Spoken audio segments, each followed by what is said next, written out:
Buenos días a todas y a todas. Gracias a Medicus Mundi por invitarnos a este excelente congreso. Quiero decir que es un placer y un honor el estar compartiendo ideas y debates con gente de tanta calidad, tanto del Estado español como de los países hermanos donde Medicus Mundi trabaja, en Centroamérica fundamentalmente. Siempre se nos escapa África en estas cosas, pero ya tendremos también algún tiempito para hablar de las condiciones de los derechos sexuales y reproductivos en África. Antes de empezar, decir que, aparte de Osalde y de unas cosas que ha dicho de mí, yo trabajo en el Departamento de Salud del Gobierno Vasco como inspector médico en un servicio que se llama de evaluación, planificación e investigación.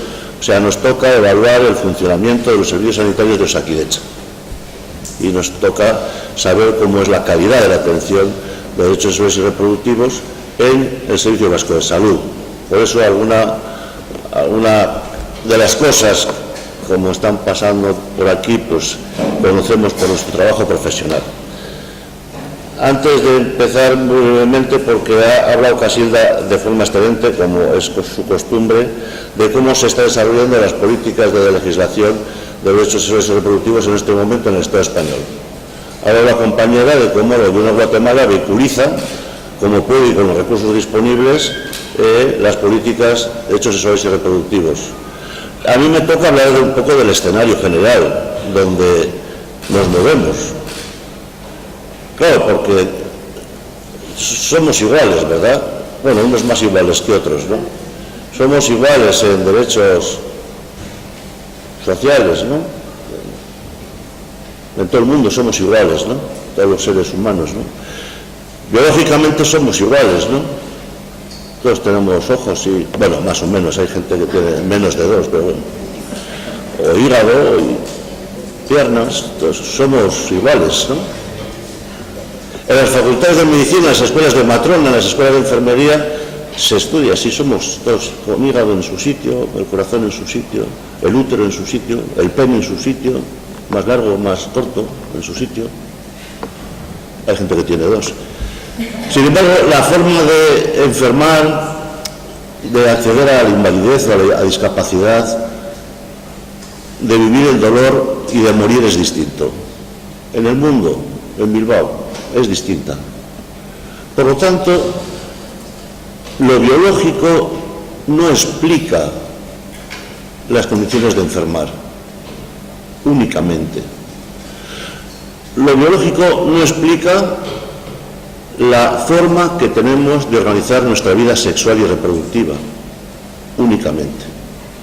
Tenemos que echar mano a lo que ya se está hablando durante estos días, de lo que llamamos determinantes sociales de la salud, para explicar por qué enfermamos, morimos o nos violan de distinta manera en Bilbao que en Guatemala o que en El Salvador o que en Bamako. Por lo tanto, me interesa mucho el hacer una reflexión con vosotras y con vosotros sobre los determinantes sociales de la salud. Y voy a hacer un pequeño escenario de en dónde estamos, ¿no?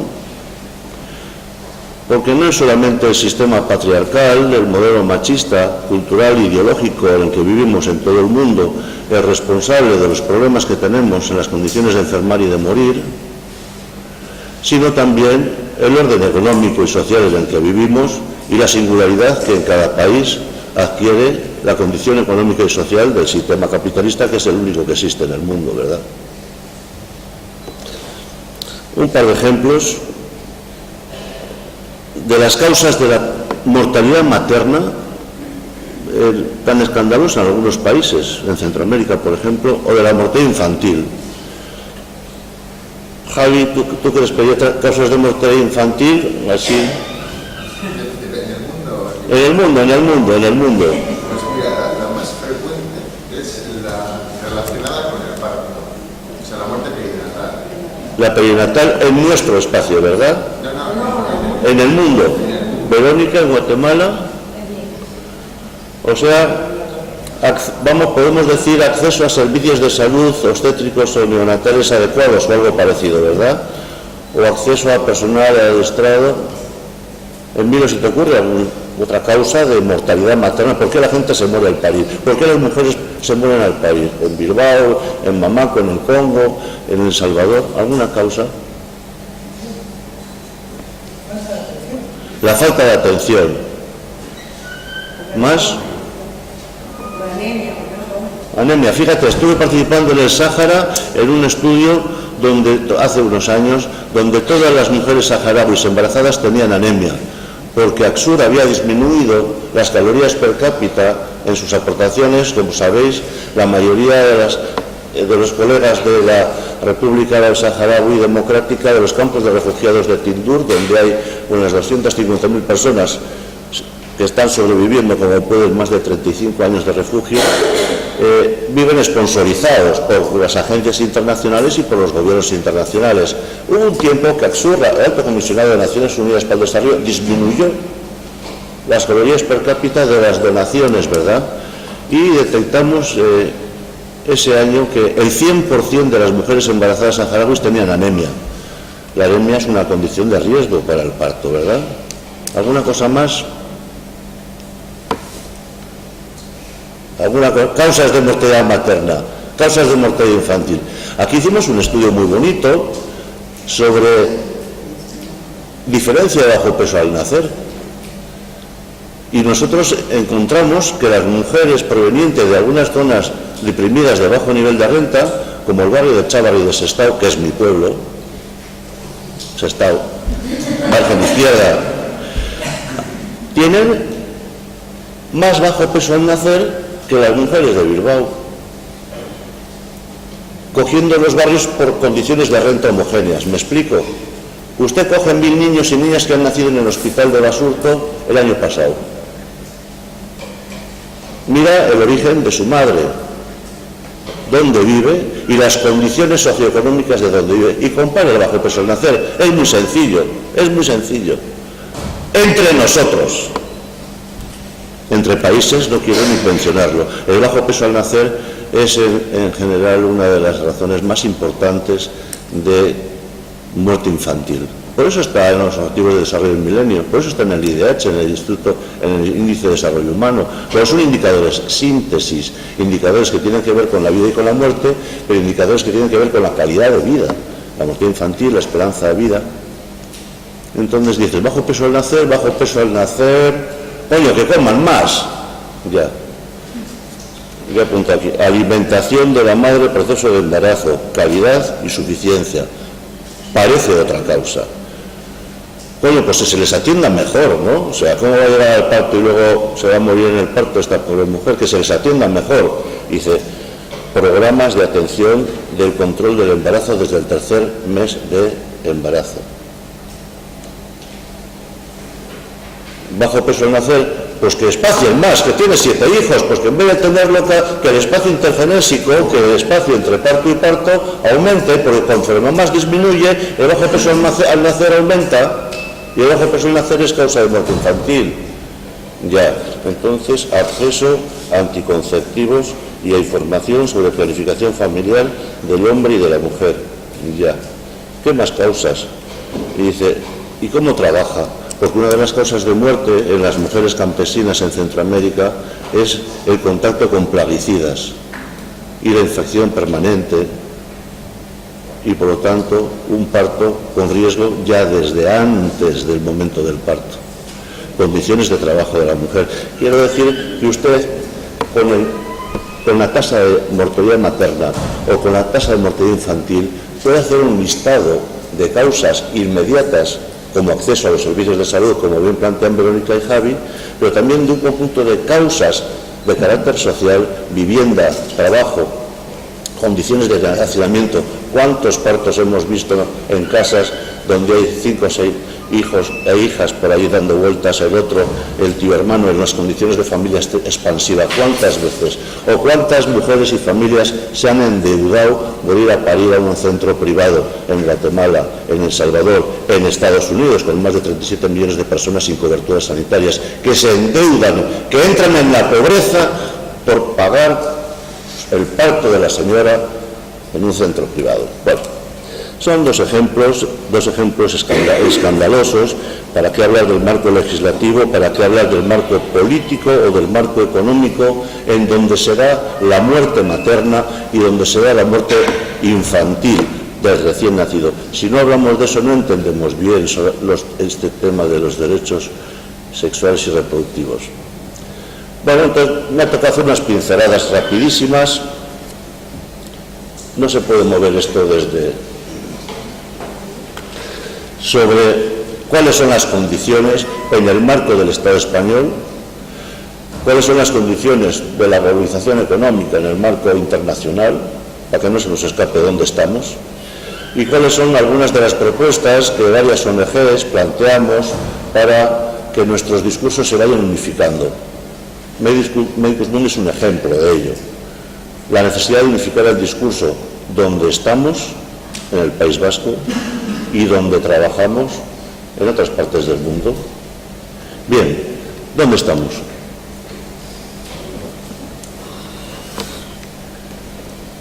Pues esto que ya sabéis.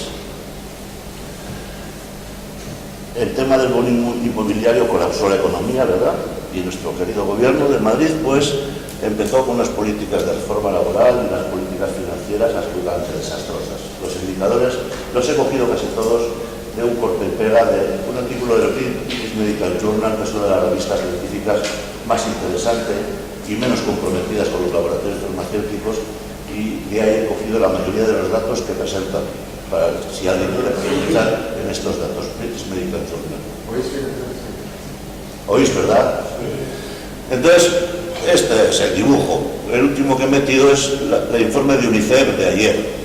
Estamos en una población que rápidamente pasó del 12-13% de paro de población activa al 27%, Cádiz la mayor, 36%, Málaga, 36% de paro de población activa. No todos con subsidio, no todas con subsidio. 57% de paro menores de 25 años. Nuestros hijos están inmigrando con estudios o sin estudios, con FP o con universidad, con primarios o secundarios, están inmigrando a Europa y a otras partes, a Brasil están inmigrando, a la India están inmigrando. 57% de paro menores de 25 años, más en Extremadura, más en Andalucía, menos en el País Vasco, menos en Navarra. 21% de población vive por debajo del umbral de la pobreza, entendiendo umbral de pobreza para algunos autores 7.354 euros anuales en nuestro marco. Otros ponen otras cifras. Esta cifra me ha parecido relevante porque se ha aceptado como publicación científica en el British. Cáritas plantea más alto el indicador en el último informe.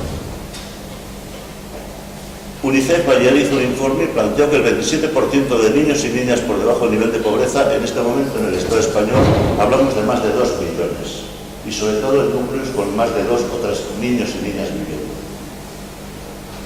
La deuda pública en el Estado español ascendió del 27% del PIB en el 2007 al 93.8%. Se cambió la Constitución y se creó un problema con el tema del déficit, que nuestro gobierno vasco está muy preocupado. Todo el mundo está muy preocupado por el déficit. Y para cubrir el déficit se recortan programas sociales. Inmediatamente, desde el 2010, 100.000 millones de euros el gobierno español pasó a los bancos. Esa fue la primera cantidad.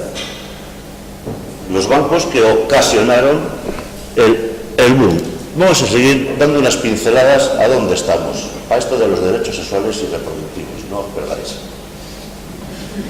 El sistema, bueno, pues el sistema público en España funciona bien, y el Servicio Vasco de Salud funciona bien. Por lo menos, aunque mañana hay una manifestación que iremos contra los recortes que convocó los sindicatos de Osakidetza, por lo menos si nos comparamos. Si nos comparamos con quién. y nos compañamos con Europa, con la gente de nuestro mismo nivel de riqueza, con la Unión Europea de los 15, no de los 27, que baja el promedio de nivel de renta. Con un 7% del PIB aproximadamente dedicado a la sanidad, gobierno vasco 6.8, aproximadamente.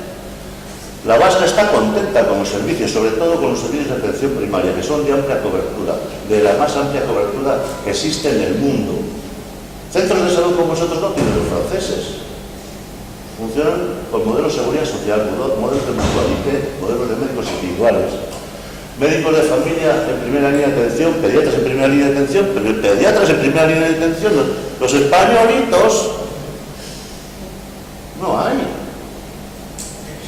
Ni en el Reino Unido, ni en Escocia, no hay pediatras en primera línea de atención. Esta es la verdad, no sé. Hay en Suecia, no hay pediatras en primera línea de atención, hay médicos de familia. Quiero decir que hay una percepción general de que el sistema público de atención funciona bien.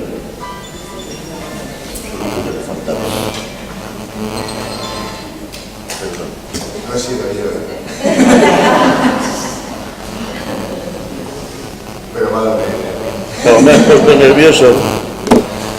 La gente dice que funciona bien. En Euskadi también. La gente tiene una percepción de que funciona bien. Hay calidad científico-técnica, hay buen trato, hay protocolo de atención. La gente tiene entre 8 y 9 minutos de atención en primaria, 11 a 12 minutos los pediatras, sistemas de urgencias, atención 24 horas y gratuidad en el acceso. Ya. En esto, bueno, para la gente que no sepa, el 90% del presupuesto sanitario se maneja en las 17 comunidades autónomas. El Estado solo se encarga de la legislación farmacéutica, de las relaciones internacionales y de la sanidad transfronteriza. Lo sabe todo el mundo.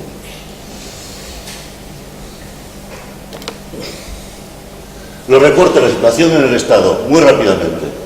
Los presupuestos de salud se han reducido en un 13,6% en el 2012.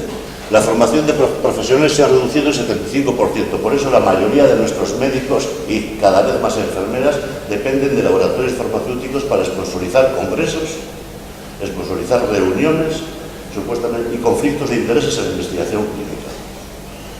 Recorte en programas de salud pública y de calidad, en un 45% en los últimos 2 años. Aumento de la demanda de servicios de salud, fundamentalmente por el desempleo, por la mala salud mental, la agravación de enfermedades crónicas.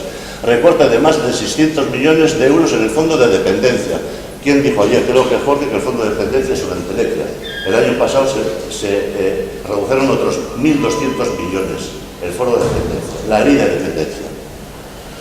Y luego viene pues el Real Decreto, que fue un cambio estructural sin pasar por el Congreso, que es el Real Decreto 1612, que plantea fundamentalmente otro modelo, el modelo de acceso universal al sistema, mediante el sistema de aseguramiento a la seguridad social. Quedan fuera los inmigrantes y documentados, entre otros colectivos. En el País Vasco calculamos unos 22.000 aproximadamente, en el ámbito del Estado español 500.000 personas. Como por lo bajo.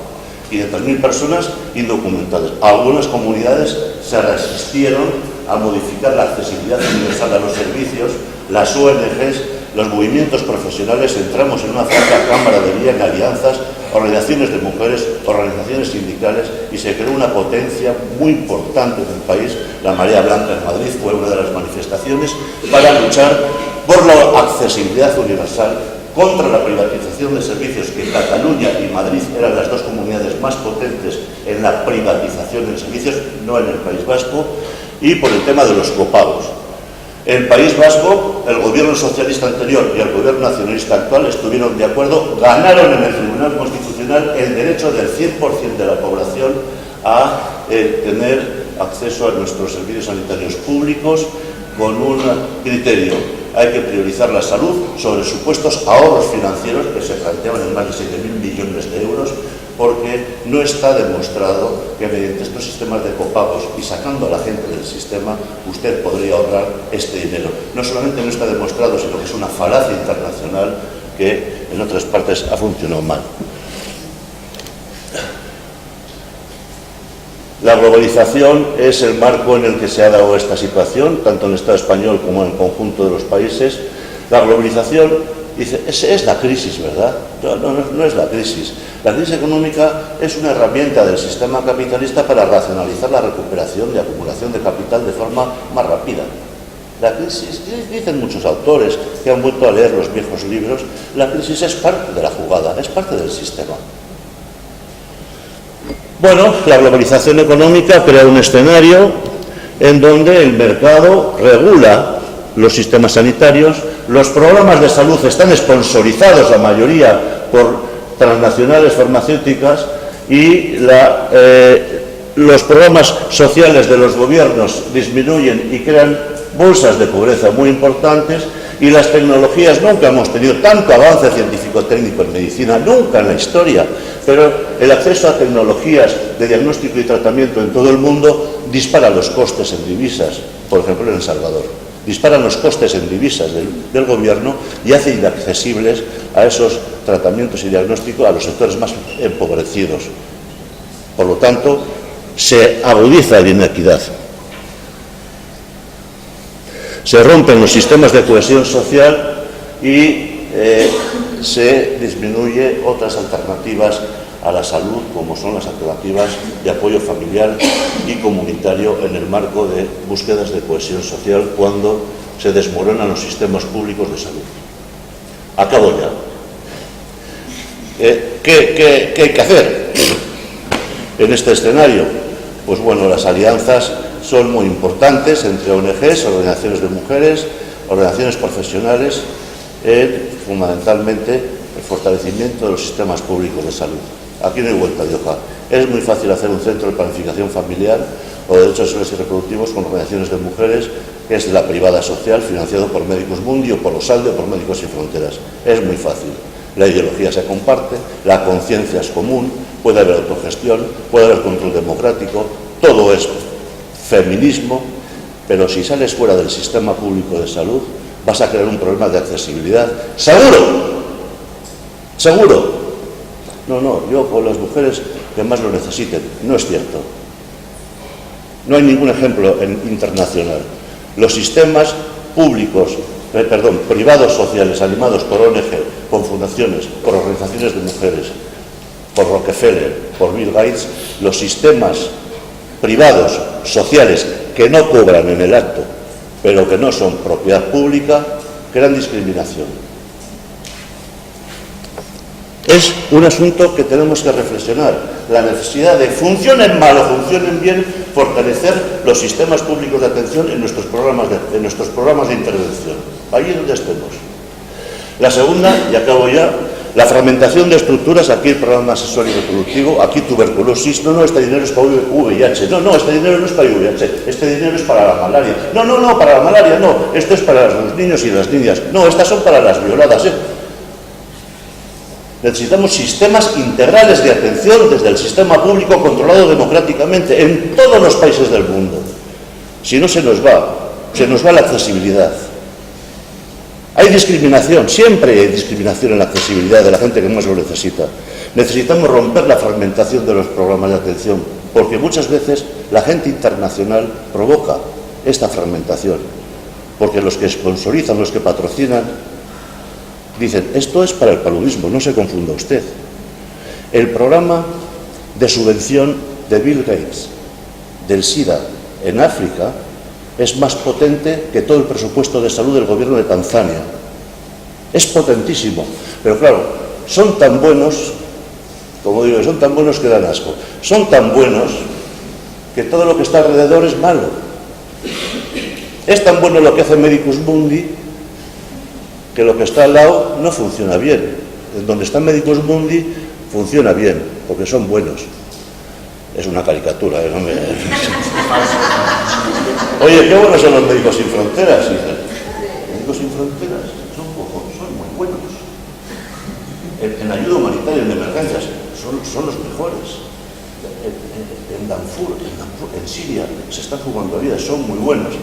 Ya, lo que pasa es que cuando se llaman Médicos Sin Fronteras de donde están, crean un pequeño problema, que es la sostenibilidad de lo que han hecho antes. Ya lo saben, hemos discutido esto muchas veces. Cuidado con crear en acción humanitaria de emergencia en acciones de desarrollo, en acciones con organizaciones de mujeres, sistemas de atención de salud paralelos, porque creamos problemas donde no los hay. Fortalecemos las capacidades que existen. ¿Por qué vamos a crear cosas nuevas? Y acabo. Por tercera vez. Esto es muy importante, es la importancia de que nuestros movimientos profesionales y ONGs tengan relaciones en la sociedad civil con las instituciones de igual a igual y de forma democrática. Para lo que comentaba Jorge, los procesos de empoderamiento y de poder político de las ONGs, de las organizaciones sociales, de las organizaciones de mujeres, penetren en la sociedad civil, en las instituciones. Y no dejemos que las instituciones las dominen los gobiernos, sean de derechas o de izquierdas. No podemos consentir eso. La salud es demasiado importante y los derechos es demasiado importante. Nuestras organizaciones deben penetrar. Cualquier ONG que vaya a cualquier país tiene que ir al ministerio. Tenemos que hablar. Como se ha hablado con Verónica, como se ha hablado con médicos, ¿no? Tenemos que hablar. ¿De qué? De qué hacen ustedes y qué hacemos nosotros. ¿Por qué? Porque es la misma población y son los mismos derechos. Bien, y por último...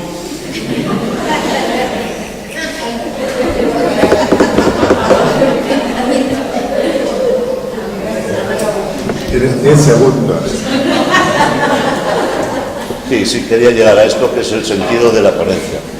La importancia básica de los derechos de mujeres y hombres unidos a actividades sexuales y reproductivas, a pesar de los esfuerzos que están haciendo, presentan algunos problemas. Uno, el tema de la gravedad de la violencia contra las mujeres, tanto en condiciones de ausencia y violencia general como su presencia, debe ser prioritario en nuestro trabajo en los sistemas de salud públicos, no en los miembros de las ONG, no en las activistas feministas de las organizaciones de mujeres, no, en los médicos, enfermeras, psicólogas de los sistemas públicos. Ellos tienen que empoderarse para que el trato sea amable. Y es fundamental tener una posición crítica contra las políticas de planificación familiar neomalthusiana. Las políticas de planificación familiar neomalthusiana es todo el mundo a cancelarse aquí, que hay muchos hijos. Si hay muchos hijos hay mucha pobreza. Los gitanos, ¿por qué no tienen acceso a la planificación familiar? No es la mujer la que tiene que decidir. ¿Qué es eso de que todos los hindúes a cancelarse las trompas? ¿Qué pasa? ¿Qué es esto? El número de hijos no es una decisión libre de la mujer o de la pareja. Dé usted información, acompañe el proceso de empoderamiento y una vez que haya información que la gente decida.